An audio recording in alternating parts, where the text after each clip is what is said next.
The interview will start shortly, where you will see Dr. Luigi Lerose and myself.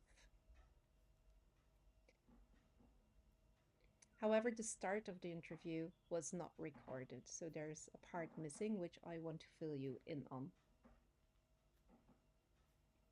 I introduced Dr. Luigi Lerose, who is born in Italy, who lives in Scotland and works in the UK, and who flew over to Dublin for this interview. Now, why Dublin? Dr. Luigi Lerose has been involved in the Centre of Deaf Studies for 4 years. And he was involved as an external examiner. So to review our marking and assessment of students, to let us know if he would be in agreement or not, but also to support and give us advice on our teaching practices and curriculum content. So he did that for 4 years. Now, those 4 years coincided with COVID. So it was impossible for Dr. Lerose to come physically to Dublin. At the same time, Dr. Lerose and myself would meet each other here and there in Europe at conferences around sign language research, interpreting studies. And in September of 2024, there was the EFSLI conference in Italy, and we were both members of the scientific committee. And that was a very pleasant collaboration. Now, in September, Dr. Lerose mentioned to me that in January 2025, so recently, his new book would be published. Now, that sounded to me like the perfect opportunity to invite him to Dublin to talk about his background, his journey in personal life, academic life, teaching, and of course, his new book. So that is what the interview will be about. So at the start of the interview, I asked Dr. Lerose how he got involved in sign language research, linguistics, and teaching. He replied by saying that it's very important for him to make clear that he was born in a deaf family. So he had deaf parents, siblings, and also other deaf family members. And that made that signed language was their primary mode of communication, not spoken or written languages. And that would have been Italian sign language, LIS. So sign language at home, but also in deaf education, which kind of made for a strong linguistic foundation. And that supported his interest and his development in an interest of going to university, pursuing a BA and MA in history with a focus on deaf history. Now, during that program, he would read more and increase his knowledge and also develop an interest in linguistics. So this was still in Italy. And there was the University of Trieste, where his linguistic interest would even grow further. The sign language variation in Trieste showed a lot of overlap with the sign language used in Austria. And that has to do with historical reasons of war, colonialism, but also education, where people would go to Austria to learn how to teach deaf children and then bring parts of that sign language back to Trieste. So there's a lot of similarity between the two sign languages. And a lot of students were interested in doing that cross-linguistic research at Trieste University. Now, at the time that Dr. Lerose was teaching there and supporting students, he was not a doctor yet. He did not have his PhD yet. So he will expand more on how he did his PhD, where he did it. And it is important to mention also one person here, one person's name, who really supported Luigi's academic journey, and that is Professor Franz Dotter. And this is his sign name.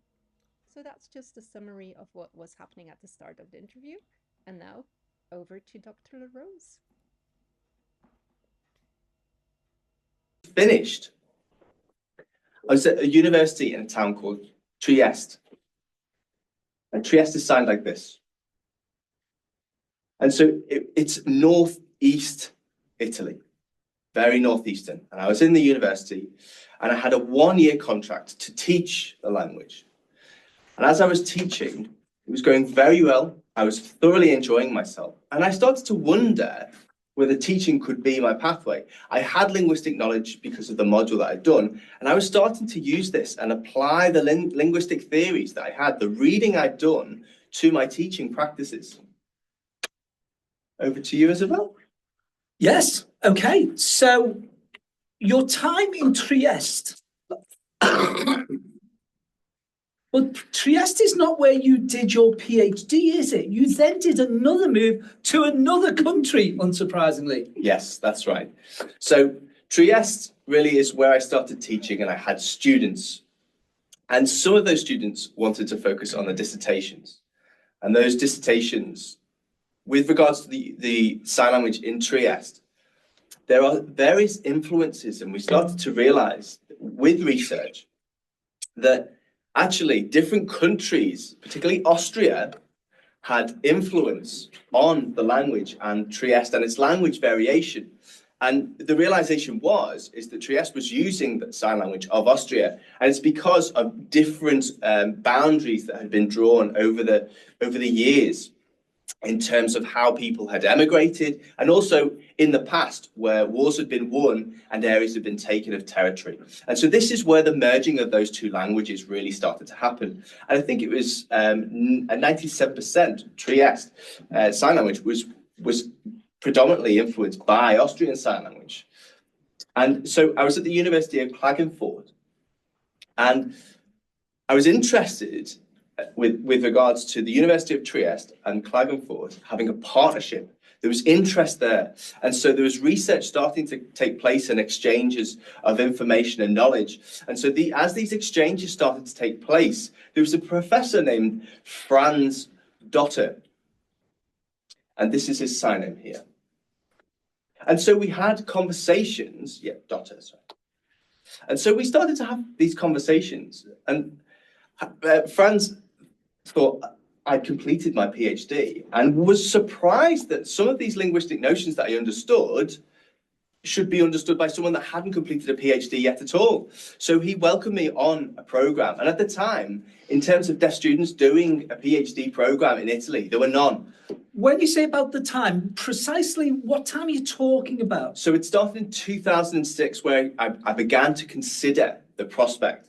And then I started to write a proposal. And obviously proposals take time, so I was building that. And then this became validated and approved, and that by that time it was 2007. So as I focused moving forward on the research that I was doing, I was starting to look more on phonology and deixis. There was also adverbs that I was interested in too. So there were 3 pillars really that I wanted to focus on. And so that's what I built together within this proposal. And then in 2012, my PhD was completed. Well done, gosh. So the topic of your PhD was cross-linguistics, or was it focusing on, what was it focusing on specifically? No, it focused on LIS, which is Italian Sign Language. LIS, I see. Okay. So the 3 areas you were looking at was phonology, deixis, and adverbs. That's right, yeah. And so when we think about phonology as a section, this was where it was published. This section was published in a book, and it was just specific to phonology relating to LIS. And it was looking at the students that had learned the language and the resources they'd been given and used throughout their studies. So that's the completion of your PhD. So we're at 2012. So thank you. So you completed that, and a young Luigi, a young ambitious Luigi, what did you aspire to do next? I think back then, what I wanted was to work within a university. That was my ambition. I'd been taught in HE, in academia, and I'd seen the various pathways that you could go down, the conversations, how engaging they were, the research, all the various different facets of information you could start to look at. It was like opening a door and a sea of information coming at you. And so this is where I really wanted to work. So my contracts that I'd had, they were annual contracts, and they were at different towns and places as I was working. And these contracts were had been going on for some time, but it'd been 4 or 5 years that I wanted rather than just 1 year. So I completed my PhD in Italy, and at that time, LIS hadn't been recognised. So this was frustrating for me. So at that time, in 2012, I decided I needed to look at different countries. I needed to look at a different place. I love Europe. I love going to different places within Europe. I've been involved in many different European projects, collaborating with various peers, and also being part of the deaf community. The European deaf community is massively important to me and really satisfies a need that I have in supporting that community. And so I've been in Austria as well. And so I thought maybe it's time for another country to try and see what happens there. And so this is where I started to look at UCLan in the UK. There was an advertisement for a role there, and I started to envisage my life in the UK, but I thought I need to give this a go. It hadn't been something I'd considered in the past. So I thought maybe I'll spend a year there. It will stretch me, I will grow. I will think about how my teaching styles and teaching methods, but I had never used BSL and learned BSL. My English potentially might need to improve. So there were lots of points that I thought, this is definitely going to make me grow, but I need to apply and see if I can make it.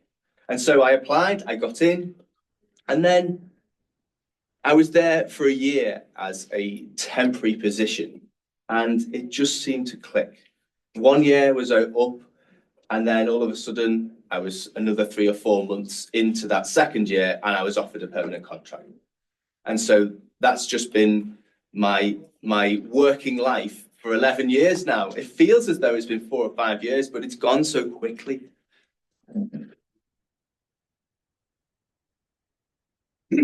So before, you were saying that you were considering your PhD in 2006. You did all of that. You then applied for it in 2007, submitted in 2012. You said there were not a lot of deaf people around at that time in an academic landscape who were doing PhDs. So what was your experience? How did you find the journey? What were the barriers? What were the issues that you had when you're trying to research LIS, when you're breaking through in an area that hadn't been done before by others? Perfect, good question. So my PhD, it was difficult because in terms of opportunities, I think communication is key, engagement is key, interpreters and being able to get interpreters, trying to think about how you connect with interpreters, and then wondering if they have the same viewpoint that you do when you put across a point. That's a real concern. That's very much a concern of mine. It's very difficult in terms of interpreter payment. Who pays for the interpreter was another contentious issue. And so these things just continue to pile up. Also, networks, having contacts and networks was key. And so for my PhD, that's what started to happen. At the time, I didn't have any. There were just 2 deaf people, and there was nobody else out there. Whereas, and so that's what's so odd. There's no other people doing PhDs that are deaf in Italy. I would go to conferences and there'd be deaf people that would meet there, but it would be such a small portion of the conference. You'd make that connection and then they disappear, because in 2007, social media was in its infancy. It was so young, so connections were hard to make. Facebook hadn't really kicked off until 2009, 2010. And so networking was incredibly difficult. You had to know other deaf people, and often you knew them through research. And if you wanted to share research, it was very, very difficult. And so making strides forward was hard. It was by all means not easy. So working, and then also in terms of teaching, and then also researching, having that opportunity there was massive, and so that's why I had to go for it.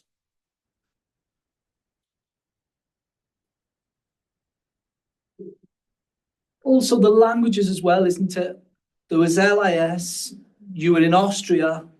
Written German and Austrian as well. Then you built up with British Sign Language as well. So you built up a lot of language experience. How many languages are you proficient in now? So first, in terms of language proficiency, I am, since a child, I've loved language. I've loved acquiring languages, and that's just been a journey that I've been on. However, in terms of everyday use, in terms of the languages that I use every day, there's 4. There's BSL, there's Italian sign, LIS, which is what I use with my family every day. There is written English, and so reading articles, emails, things like that. And then written Italian, so the news, potentially on my phone when I'm communicating with family. Occasionally, I'll use international sign, but it's much less frequent than those other daily languages that I use. But I was the chair for ENSLT, and so that was where I used international sign most predominantly. ASL is another sign that I can understand. My production of it probably isn't at the same level as my receptive knowledge, and so, but I'm able to get by. Austrian sign language, I can get by with that, and so it's signed like this. And so over time, I haven't used this, which means it dwindles. Whereas when you start to use the language, it builds back up and it comes back quite quickly. But I have basic knowledges in those languages. So I think we're on 7. And there's probably others as well. There's lots of other sign languages that I've been exposed to, and they're all wonderful. So. Also, before you were saying of your love of Europe and networking and the importance of that. And even more so for deaf academics to establish those networks, to be able to resolve the barriers that exist. So you know the importance of the European network. And you were saying about ENSLT, the European network of sign language teachers that you were involved in. And that also allows you to be involved with lots of European countries too. Yeah, so in Europe, really, it was a European project. There were lots of different European projects, but this was a specific project that I was part of. But it looked at how teachers could improve, also employment, language and international language acquisition.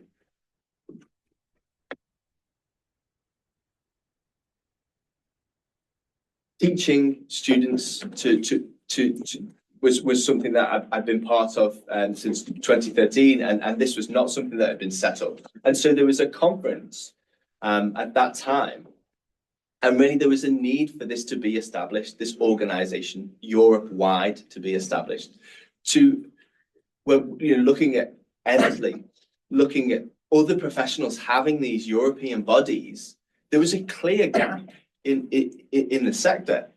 And really the concept that's important is accessibility. That's what's key. That's where the driver is. It's about accessibility for deaf people. And really, we say thank you to interpreters for having that, for giving us that access. However, in terms of how they learn and develop that language, who teaches them that language? And there's no organisation for that. And that's the organisation that should be feeding the interpreting organisation. So there was a group of us that made the decision that there was a real problem, there was a real issue, and there needed to be an official organisation that was recognised by governments Europe-wide. And so we wanted to establish this organisation, but we realised we'd need a bank account and how we would open a bank account for a European charity. How do you do that? What do you do that? And so we had to go right back to the start and literally start from nothing and build up all these processes, all these functions, speaking to governments at European levels, going to Belgium and Brussels. So we were in there, we were understanding policies. And so then we we realized we'd spoken to the king, and so that was the wrong department that we needed to speak to, so we needed to go back and do something else. And so then we went back, we opened the right bank accounts, and we started to make the right movements forward. And the reason why I'm explaining this is because it wasn't a quick process. It was full of trial and error, and we had to do many different things to get there. And then we started being able to do workshops and activities and really start to try to build this European network. And the languages are also different, and the levels and diversity of teaching practices are different. And so it's about information sharing. It's about that transfer of knowledge to ensure that equity is there. And so I was the president. I was there for 6 years, and I've handed that over to somebody else now. Do you still have some involvement or no involvement at all? Yeah, I'm an advisor here and there, but I try to allow that president to have the impact that they need. I try to let them have their independence. Obviously, if there's ever anything needed, I always have one eye open and one eye on the situation, but I feel like it's in safe hands, and I'm very happy for that to be the case. Related to your teaching, before you were talking about your research and about your journey and about your learning experience and how you grew as an academic. When you talk about teaching, who is it you're teaching? What is your target audience? So in terms of my teaching practice, the levels of people that I teach go from beginners, so we could say level 1, right to interpreter level, so where they're at the point that the highest level of language teaching. And so there's always more that people can do. There's always more linguistic theoretical application that can occur. So that is something that I look at. In terms of different courses and how people learn and what they want to learn, deaf culture definitely plays a part in that. And that's something I also teach. But mostly what I do is teach the language. So you're teaching in a university standard, so hearing students who are there. And do you also teach deaf? Yes, so I've taught cohorts that have deaf and hearing students, but really I just focus on the language. It doesn't matter the demographic that's in front of me. It's just important that their language develops. And what's important within these environments for the deaf people that are there is that their identity can grow and thrive, and they can build that identity. They realize that there are deaf organizations, and there are some deaf people that have been in my classes that don't know these things. And so it's a real positive when I'm able to do that and show them the things that deaf people have achieved. In terms of my time in Italy, when I was teaching linguistics, there was specific linguistic frameworks. However, there was a pack that 3 of us used. So there was Pino, Serena, and myself. And we named it SPL. So S for Serena, P for Pino, and L for Luigi. And so this was our linguistic pack. This was our course. And this was focusing on LIS. And it was offered to anybody deaf or hearing that wants to become a teacher of that language. And as we were creating this, we realized that initially the course was 12 hours, and then we upped it to 30 hours, and then it was 60 hours, and it eventually reached 100 hours. This would take place on weekends, and it was a real wonderful course. You could see deaf individuals that wanted to become teachers of this language. You could see them really evolve in terms of their approach to language teaching, and you could see how their experience really helped them. Now, this experience massively benefited my teaching in Britain for British Sign Language. However, in terms of linguistics, there's also social linguistics. And so there are other modules that that build the full course for the British Sign Language studies that take place in UCLan. So that it's not a complete linguistic package like SPL was.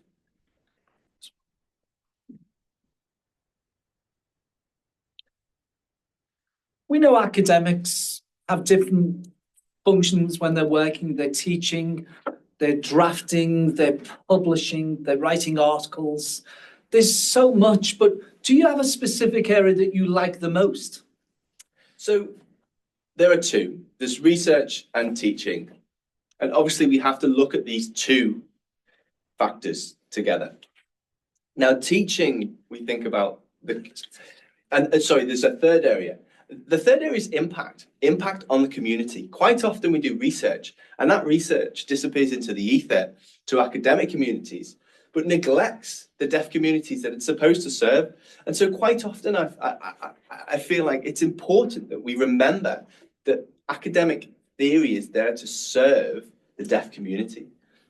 Working with interpreters, you see that when they finish the course, they're happy. They say, okay, we've got the language, and we also have we have the two languages. So we have BSL and English, and also the processing ability. So the ability to process between those two languages and build those constructs. Now, the courses, workshops, the CPD, this continues throughout an interpreter's career. Now, if we think about an interpreter, they use English every day, they listen to the radio, the TV, they're speaking to their family. When does an interpreter use British Sign Language?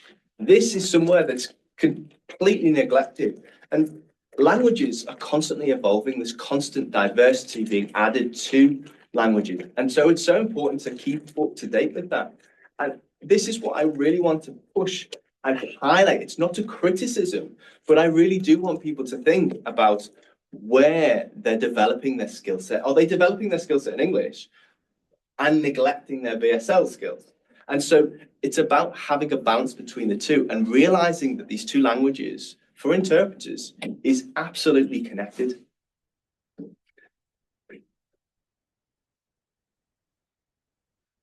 For sign language, you know, people, they're learning the sign language, but they've got to be able to see it being used in its lived experience within the community, because learning in a classroom is an environment which is very much the same environment where they're learning, but it's very different for how that language is used in the home, in the street, in the community, and how the communities accept people by the way they use the language. So it looks not like just learned in the classroom, but the way it's lived experience. For me, it's important that the deaf community having that connection, and the connection is with that language.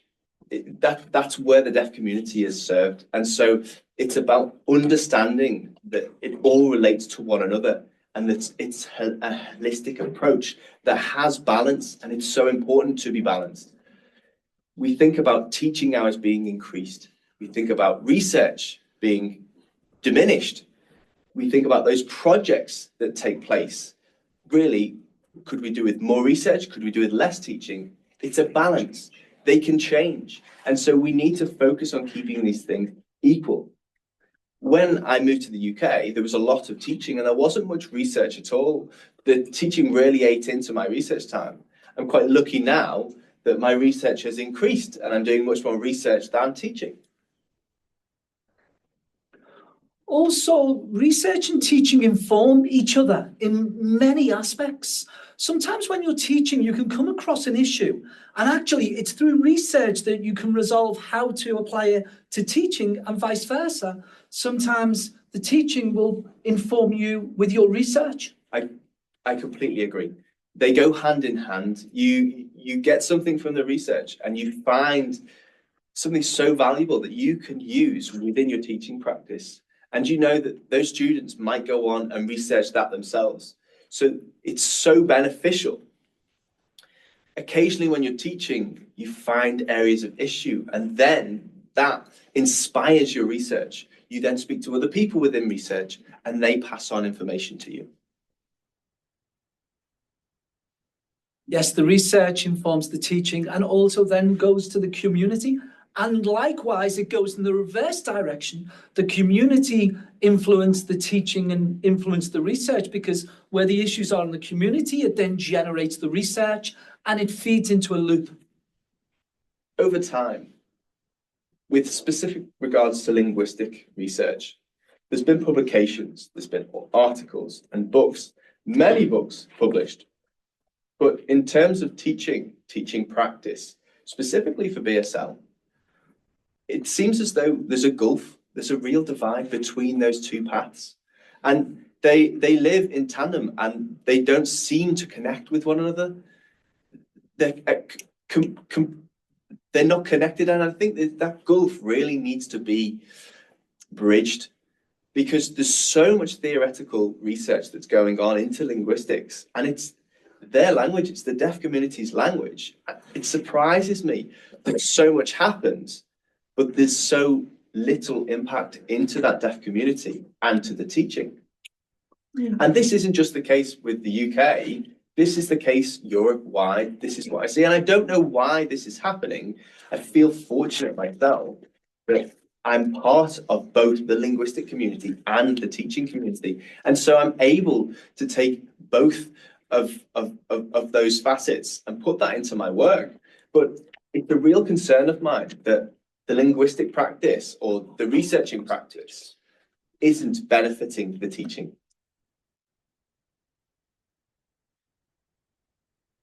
When you think about who are the teachers who are teaching sign language and the attributes that make a good teacher, what would you say are the important attributes and skills? If you were to name 3 or 5 attributes you think make the complete good sign language teacher, what are the skills that you think someone would need to have? In terms of skills, when you're teaching, when you're working with people, it requires lots of different skills. But the first thing I would say is what resources are available, and offer people access to those resources. That's one of the most important things, because if access isn't there, then there's issues, then there becomes problems. If you're not giving people the access that they need, then how can they find the material themselves? How are they able to develop those concepts independently? And that's where the issues really start to come in. So I would say reflection, self-reflection, understanding where you are able to communicate best with people, how you engage with people, how you engage with groups of people, understanding the language you use, the language and the ability of the language that you have, and thinking about how you can transfer that to other people and offer that to other people. Thinking about linguistic theory and new linguistic theories, and understanding the gap between the research and teaching practice. We can start to bring those together. They will really benefit one another. They will be symbiotic. And it's how we manage those skills. And in terms of technical advancements, technology has a huge impact now on how we use our time. We can do things so much more quickly with technology. And so it's important to bear that in mind too. We think about courses that are available, there's plenty. But now when we look around and we think, let's look for a British Sign Language tutors course, it's very difficult to find one. You can see people struggling to become tutors. It's a real concern. Really, and again, this isn't just the case in the UK, this is Europe-wide. And for me, what's important is that when we're looking at this situation, we need to think about resources. We need to think about access to resources. And then we can start to evaluate the situation. If we try to do this evaluation first, it's not fair. We need to make sure people have access to the information. Have you got an example of, you talk about making sure people have access to resources. What type of resources could you give us as an example? Yeah, so if we talk about English teaching, and we think about a book, for example, we might need something to reference. look at all the various books that have been published on English. There might be methodologies. And so there's plenty there. The options are plentiful.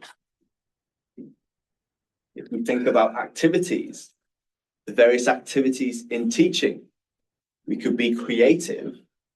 And you might think, well, this is a weakness of mine. But you can find an activity in a book. You can find something online. There's so many different activities and organizations and groups that are able to help. And so this is massive in terms of the resources that are available to allow people to thrive. When you're teaching, this is important. The resources are important. And so when you're teaching sign language, you might want to use YouTube. You might want to, and so myself, I've spent time looking at YouTube videos and saying to my colleagues, is this appropriate? Does this work? Is this good enough? And so we have some policies, some things are allowed within the university, some things aren't allowed, some things need to be downloaded. So it can be quite a lengthy process. And also speaking to other colleagues that are sign language tutors, they're few and far between. So it's very nice when you do get an opportunity to have a conversation with them. Now, for myself, technology, I love new ideas, innovative new ideas, thinking about CPD and continuing to develop, having guest lecturers in, bringing people in, bringing new ideas in. And what you realize is it's very difficult to find someone. And when you do, the age can be inappropriate, that they can be a bit too old for the audience and the demographic that you have for the students in terms of the topics that they're going to talk about. So it's a very difficult process, finding the right people to bring in, to bring the right ideas and the new ideas into the course. The university has workloads that they prescribe to people. And so everyone has fixed amount of hours that is appropriate for them to do. And so this is also an issue because looking for materials takes such a substantial amount of time out of your day. It's difficult. Can you explain to your manager who might be hearing, by the way, I've been looking for resources and it's taken me all day and I haven't been able to find the appropriate ones. Do we really think they would understand? And so this is what I think we need to be doing. We need to be thinking about the resources to get them out there, to ensure that access is there and available for people that want to do this. I think related to teaching deaf studies, the teacher, and the language, we think that once the teacher is qualified, that's not the end of the journey. The qualification is the beginning of the journey. And it's the same for all of us. When we teach, every day, a new dilemma, a new experience will occur. And it's just not simply that we've completed a course and we've got the full toolkit. We're forever building on our toolkit and building how we do things. And with sign language and linguistics, and looking at sign language linguistics is catching up over time on where linguistics have gone before, starting in the US and Europe, and looking at new research and new publications coming out of South America, from Brazil. There are new publications coming out from many areas about sign language teaching. And what it teaches us is that it never stops. You continually grow. You continue to learn, as tiring as it might be to find that information, because it can be very difficult to find. But you've got to make sure that that inspiration continues, the fire within you to motivate you to continue to learn and continue to grow. We have to continue to consider and think and innovate and create new things. And as a group, as a team, it happens much more quickly. You're able to do this with much more synergy and speed. Whereas when you're on your own, it takes time. And this is really about the book. This is why I've created the book. Yes, when we talk about resources and what's accessible and teaching, I think we move on to the book. So I believe this is a new book. This is next 1 week, is it? 2 months. It's 2 months old. So it's a very, very young baby book in the sense of age of the book. But can you give us the description of what inspired you to write the book? So essentially, I was thinking about students and the questions students ask. And so I have had over the years multiple questions with regards to various issues with teaching British Sign Language. And there are three main principles. We think of theory, errors in signing, and the practical side, the practical use, the continual use of the sign language. Now, the theory is what feeds, and this is what I've been talking about. We have new theoretical principles, new articles being published that should be being offered to the students. And this is an additional resource that they can have. However, this content, quite often it talks about the methodologies of researching, scientific practices. And the students are only interested in the practice of the language because they're trying to potentially become professionals that use the language. And so they're not looking to be future researchers. They want to be professionals that use the language. And so when they see an article like this, it's considerably overwhelming for them to really start to break down, understand, and take in this article. And so for them to find those nuggets of information that is going to benefit their language use, it's very difficult. And so when I go through it, I realize, oh, this is useful and this is useful. And so obviously for someone going down a research pathway, that's fine. But for someone not, it's understandable that they would find it difficult. So I've tried to really break down the information and build it up in something that's very efficient for them to use and to understand where the benefits of the theory can apply. And then thinking about the use, that when they're using sign language, how they use it. But what I notice is that people make the same errors.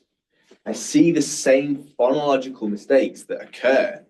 And so when I'm trying to relate theory to these errors, you can see that they know the issue, they know that they've made a mistake, but it's important that they know they made a mistake, should I say, because it's about identifying an error. If they don't have the linguistic theory and knowledge, they can't identify when they make the errors. I will give you an example. So thank you from the chin.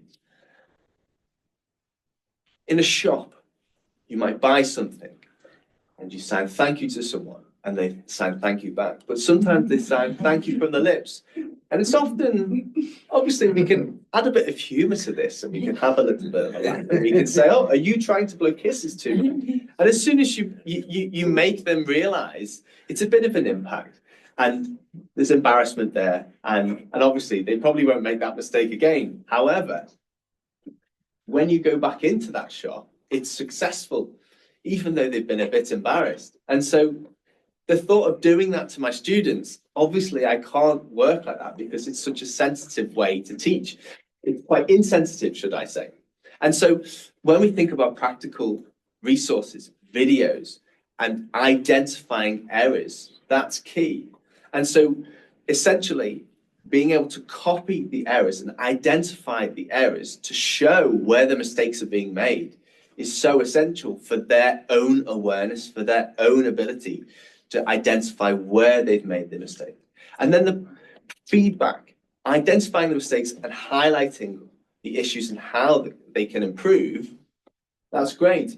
But in terms of their practical use of the language after they've left university or their studies, that's the issue. And that's part of the reason why this book is out there, because it's about practical activities that can be added for people to look at and to use as a resource to continue to develop and improve. So they understand the theory, they identify the errors, the common errors that are made, and what they can practically do to make those errors much less likely to occur.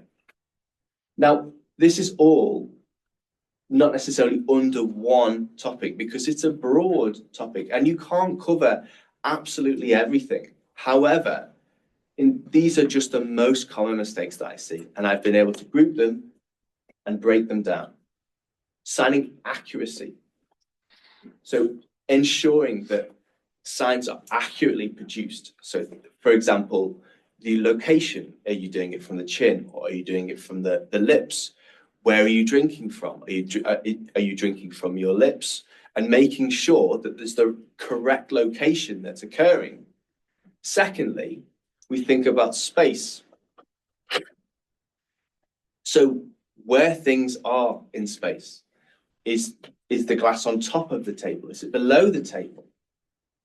When we're signing, how we demonstrate space and what are the rules? So in the UK, Ireland is over here. Whereas you see people doing it the flip side, almost the mirror image, because they're trying to make sure the person watching them is understanding it, and they're changing it. So they're making almost a mirror image. And what they should be doing is showing that topological space within their own mind. That is how they get the point across. That is the appropriate rule. Third, thinking about role shift, which is the old name for this. It's changed now. So constructed action. Classifiers can also be considered as part of that, but they are much more of a depiction. And so we're demonstrating what's happening. And so this goes into much more detail as to what these things are and how they can be used and how you can use them together. So using the space with classifiers and ensuring that the appropriate hand shape is correct, and how these things work in tandem with one another to ensure that they're coherent throughout. And so this book took me about 4 years to produce. It took me quite some time. The theory, the practical elements was great, but the big issue was the technological issue. This was a real tricky one because adding the pictures and changing the pictures impacted the format. And so you would have something numbered 1, 2, 3, and 4. You would add some pictures and the formatting would change. There's also video examples. I took multiple video examples, and you can take pictures of the QR code, and that sends you to an appropriate link. So there's stills in the book, and you use the QR code, and that means that you're able to then go and access the video online. And that video demonstrates clearly all the appropriate movements that are within that sign. So 4 years of work. Did you enjoy the process, or did you find it rather frustrating at times? Yeah, I wanted more than anything for it to be published. I was so eager for it to be published and complete. It's like, it felt almost like having a baby, but 4 years of pregnancy. It took quite some time to birth this document. So, but yeah, here it is.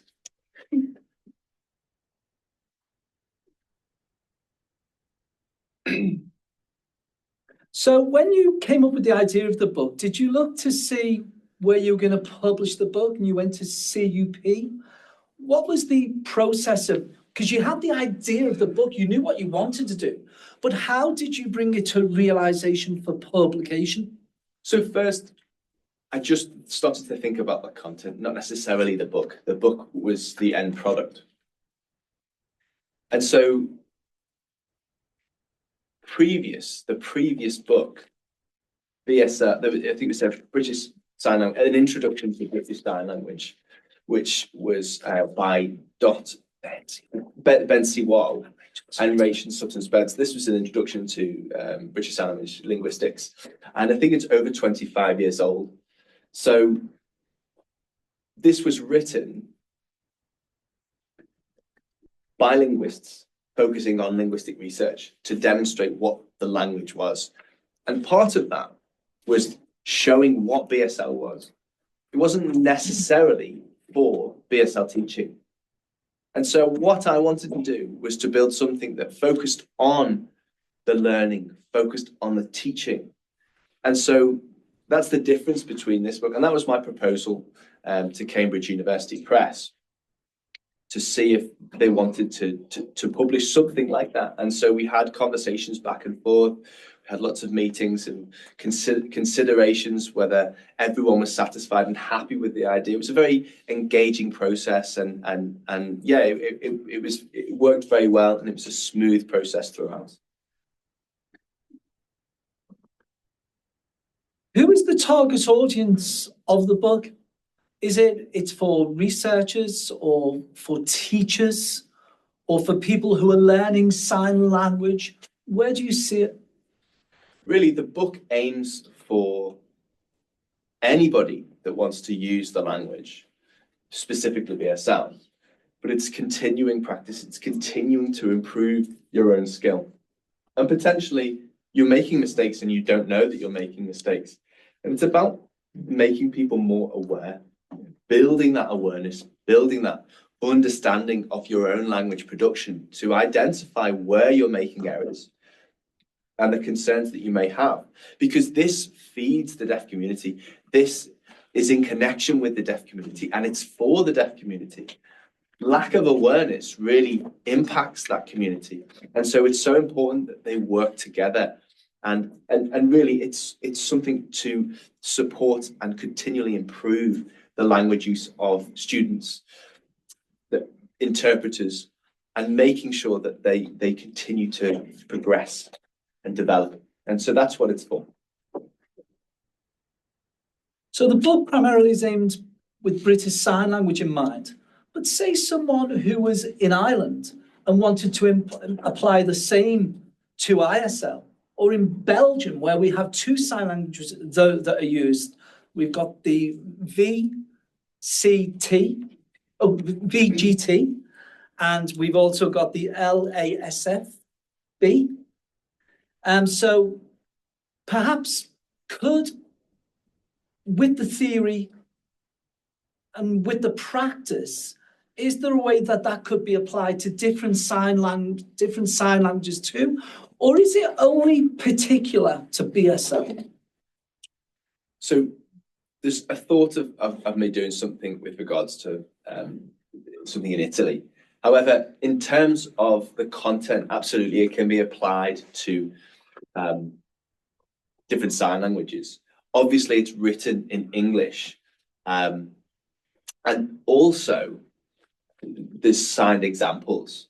Now, you can see potentially some of those could be adjusted for LIS, for example, for different sign languages, potentially Irish Sign Language. It's just, and it would still be written in English. It would just be making sure that those hand shapes matched appropriately. And I'd have to obviously make sure the checks were thorough and that those hand shapes were all correct. Belgium Sign Language, obviously there's 4 different languages there, isn't there, which is quite tricky that you're working through. Yes, the 2 written sign languages. So it's a real headache, isn't it? A political headache. Yeah, so I don't think this is something I'm thinking about now. If someone comes with a proposition, maybe, but you know. Well, if any of you would like to make contact with Luigi,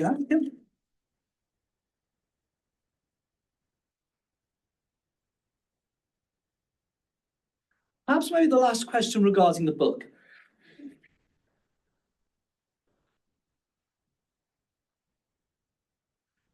What is the takeaway that you want someone to take away after reading the book? What would be the most important aspect? And so, as I said before, what's important is that it's the deaf community. This centers on the deaf community, their language, the development of the language, and the appropriate teaching of the language.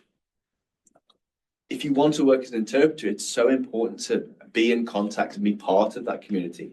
And it's not helping, it's being an ally, being part of that community as a member.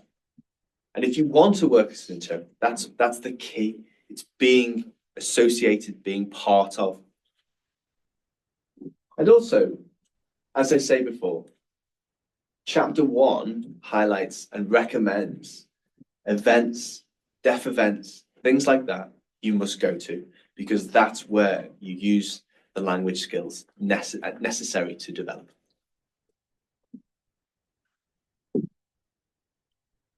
Well, I would like to say thank you to the Cambridge University Press. If you want to order the book, there is a special discount, and we have some flyers here, which I can give out to you for those who are in the room. And for those on Zoom, there is an email that can be sent as a link. So for those who are interested in ordering the book, there is a special discount price. So I would also like to thank Cambridge University Press, because we are also going to give out some lucky people who will be able to win the book. I've got 5 books. The first person will be on Zoom.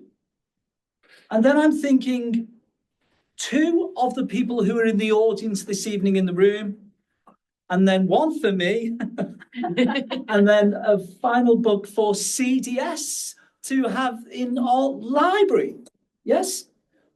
So I've got a special app, and it's a wheel spinner app, and it will randomly choose a name. So first of all those who are registered on Zoom, we'll start off with you. We had 118 people registered to enter the wheel spinner.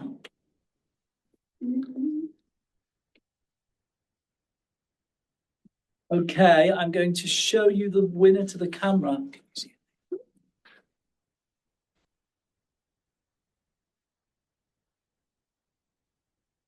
Okay, it's spinning. It's coming to a close. And the winner is Sarah May Bell. Sarah May Bell Harrison. So we had so many people who joined from all 4 corners of the world, from China, from the UK, from Ireland, of course. So Sarah May, you have won the book, and we will send you an email, and we will make sure we can arrange to have that sent to your home address. Sarah May replies, thank you, in the chat.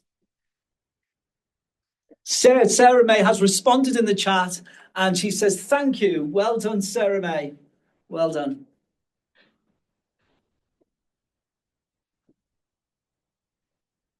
Now, for those who registered in person this evening, yes, I've added your name too. Bridget said that she forgot to register her name, but we have put her name down. Brian, sorry. Brian. I've added your name down. So we've got everyone's name. We'll do another spin. Ooh.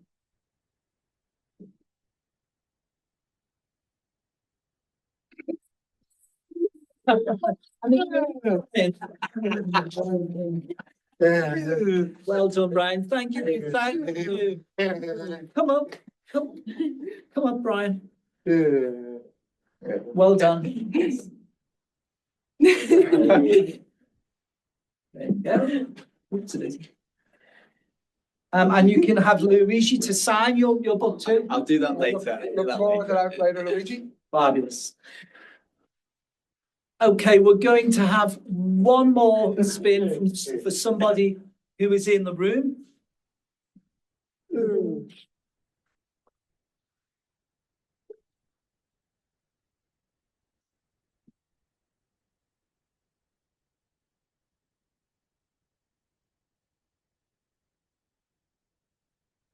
And the winner is Karen Wrongley. Karen.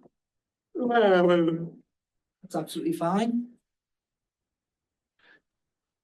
So 4 years as a student here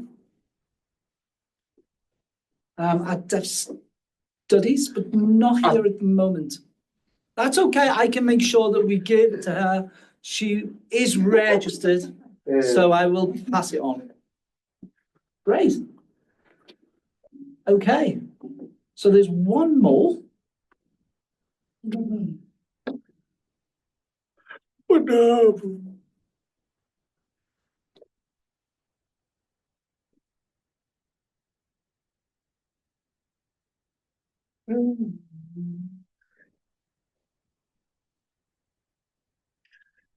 Ah, Jodie, well done. Well done, Jodie. Come on, come on. I feel embarrassed. Well done, that's brilliant. Well done, enjoy the reading. Another student of ours? Okay. So Luigi, perhaps I'm going to finish with one final question and I'm going to hand over to the floor and also for those online too. What does the future hold? What's the next journey in the path of Luigi? so in terms of the future and how I envisage that future, it's still the same principle. CPD, continuing professional development, making sure interpreters and tutors are able to develop their BSL skills within workshops and other events. So just ensuring that this work that I've done is disseminated, is promoted, and has that impact that I want to have on the deaf community. Secondly, obviously a bit more time, so a bit more time for myself, going places, taking pictures, running, seeing my family, sport. That's perfect. Well, I think we all will follow your journey closely, both your academic journey and your running too. That's great. Wonderful. Okay, so now what I'd like to do is open it up to people in the room and people who may have some questions they would like to ask, and also those who are on Zoom. If you have any questions, you can type into the chat. If you want to speak your questions, you can speak them. If you want to sign your questions, you can sign them. You may want to, first of all, type what language you will be using: British Sign Language, Irish Sign Language, International Sign. Okay, so does anybody in the room have a question they would like to ask? Do we have any questions for Luigi? We have a question over here. Oh, let me see. My apologies. You are hiding behind there. Yes, would you like to come up to the front and ask your question? Just so it can be seen on camera, so everybody who's online can see too.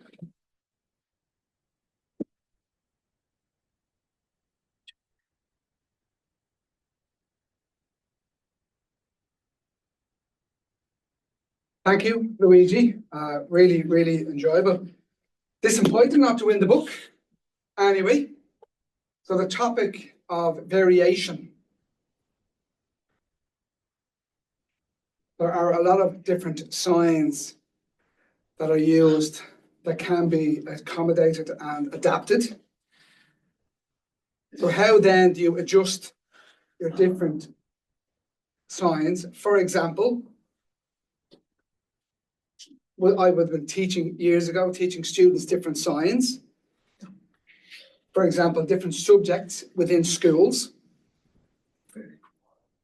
The first one would always be the Bible. You'd be teaching, so here's the sign for the Bible.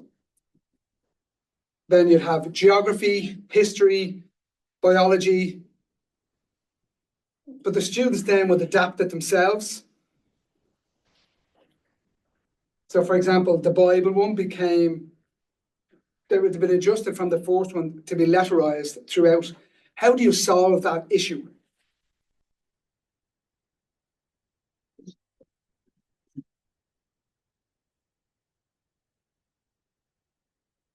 Thank you for the question that you have asked. Sign variation exists within the deaf community.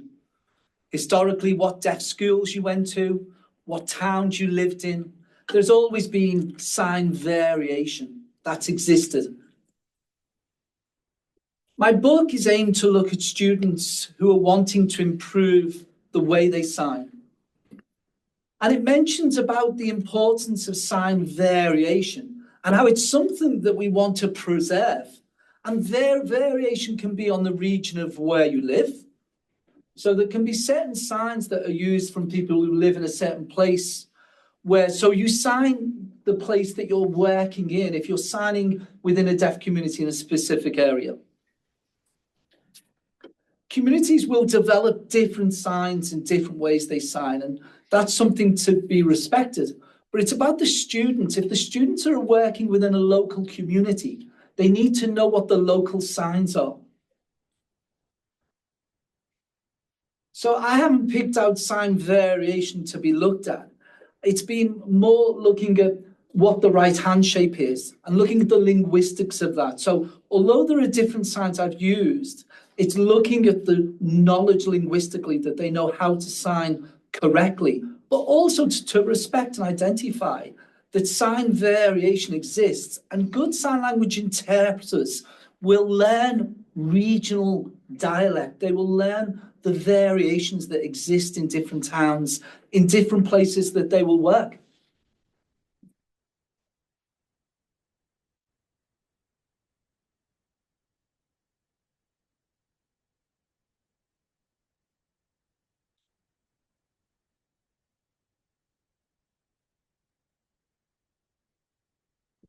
And one person was asking questions about your book covers text. Whoops. There's lots of text. And then there's photographs too. And just to show people what it looked like, the photographs and the text, and you described earlier, there's not only photos and text, but there's actually QR codes for clips. Can you just show us where those are?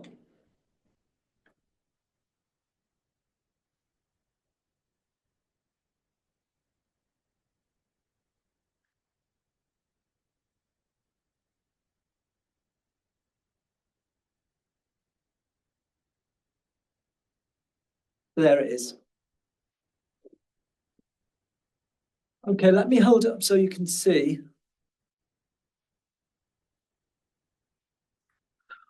So there's the QR code. So at the beginning of the chapter, and if you put your camera on there, do you then see a video clip? So the book has the English, then there's the photographs, then I show examples in the photographs to help the students to learn by looking at signs. And there are 750 photographs, plus if you use the QR code, it takes you online to YouTube videos which relate to those, which show you the way it's signed. It's not a full BSL translation of all of the text.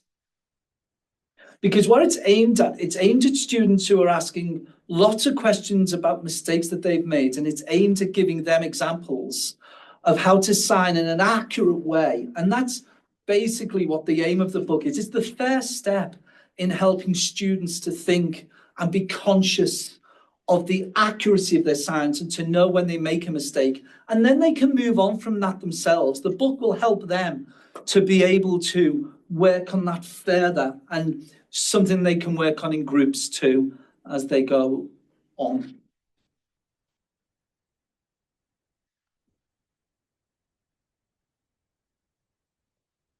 Now, chapter 5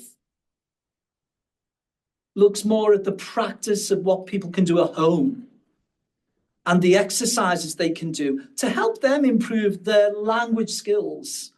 And that will also then go on to help the teachers as well. And the students will be able to learn from that. So they've got the theory, they've got the photographs, they've got the drawings, and they've also got the practice as well. And there are activities 1, 2, 3, 4, 5 that they can do. So it's really helping the teaching as well, isn't it, with those examples? The resources can be added to, too. They're not a finite amount. The tutors can then add more examples. You know, this is just the beginning in a sense. As I've said before, there's so many English articles that people can read and they can look at. Well, this is just the start of trying to bring some sign language examples with QR codes and photographs that people can go to too. What I'd like to see is, I'd like to see 100 books like this that students can just take off a shelf and they can tap the QR code. But there are very few books in this way, except for the ones I mentioned, which were a long time ago. It's very difficult to find the resources, but I'm hoping that this will start off a new era of books that will be accessible in video form. I think we have 2 questions. We have someone behind here who would like to ask a question. So I'm going to use ISL if that's okay. Hello, everybody at home. My name is Joanne Chester. I work in the Irish Deaf Society with Brian Crean, who won the book, in the Further Education and Training Department. We teach ISL classes ourselves using deaf ISL teachers. You did mention the teachers themselves must be able to and have knowledge of the linguistics of the language itself to be able to self-reflect, and to be able to meet students in their environment. But how then do the teacher, if the teacher does need improvement, how do you identify that?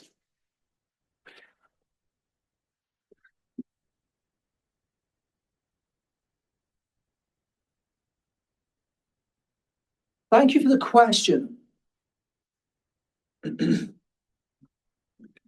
When you look at a teacher profile and the role of the teacher and the attributes needed to be a teacher, there are lots of books, and there's general pedagogy and general educative books that explain what those skills are, the fundamental skills needed to be a positive, inspiring teacher who has this set of skills. There has been European projects I've been involved in, for example, one called Sign Teach. And in Sign Teach, we try to give examples of what those skills are and we explain them more. And that's an online project that I've been involved in the past.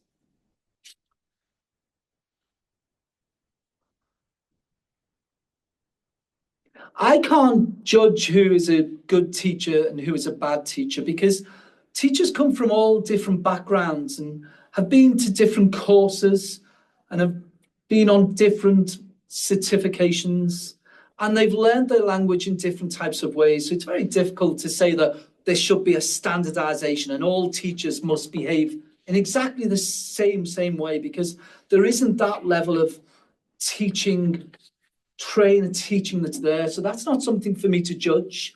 All I'm trying to do is give more resources where there are very few resources, where it's very difficult to find things. So I'm not here and cannot criticize the teachers. All I'm trying to do is to empower and to give more resources to help them to improve. Thank you.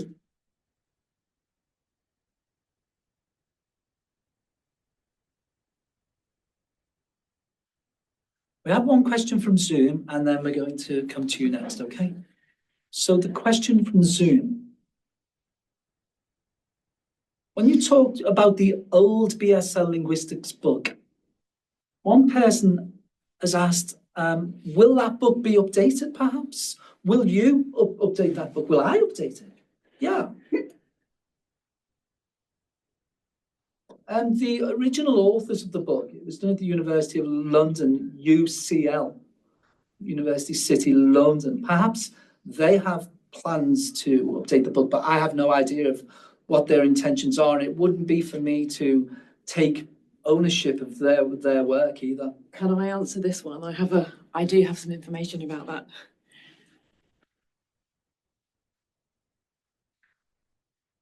So if I can just clarify for people on Zoom, there is someone in the room, Helen, who is going to speak, who's the publisher from the Cambridge University Press. Helen. Okay. Yeah, first of all, I just wanted to thank everybody for coming, actually, and especially to Luigi. We're very, very proud. Can we just hang on 1 second there, Helen? Just 1 second.